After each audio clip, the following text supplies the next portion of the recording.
Hello everyone, it's me Clayton. I just finished watching episode 10 of Star Wars Andor. So after several episodes of the prisoners realizing that there's no hope for their escape, and with them realizing that when they're being let go they're just going to be sent to another prison to die, they decide it's time for a jailbreak. And thankfully it goes about as well as the one from Call of Duty Vorkuta, with many sacrifices but plenty of entertainment value. Let's get to the story, shall we? The story shows that Andor and Kino have realized that there's no way out other than if they make their own way out, since a lot of the prisoners who think that they're about to be done with their sentences are just going to be sent somewhere else to die, and the Empire has no plans on actually letting any of them leave. So they decide it's time for a jailbreak, and Andor puts the work he's made on the security systems to good use. The revolt happens, the guards are fought off, and even though several prisoners die in the process, Kino and Andor manage to inspire the other prisoners to revolt. All while we see that Luthen is trying to convince one of his agents, who's now a father, to keep going with his rebellion, and as we see Mon Mothma continue to try and get funding for the rebellion. But those are more subplots they're built around this one scene. That's the main storyline.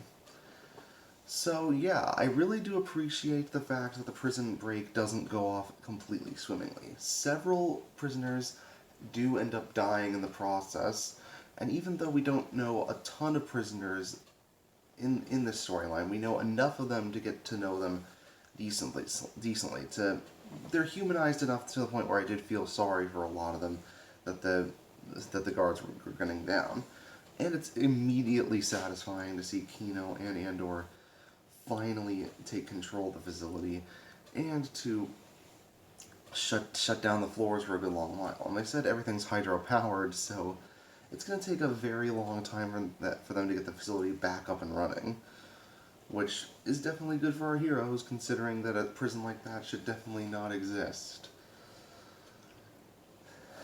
I do love the whole, and much like Vorkuta from Call of Duty, we follow the action pretty well throughout, especially considering that the whole thing is done with generally good effects and happens to have a pretty good structure behind the actual escape plan. Taking control of the systems that the Empire has around them bit by bit, and breaking them bit by bit in order for our heroes to have a chance to escape. On top of that, it feels like this is another satisfying end to a story arc that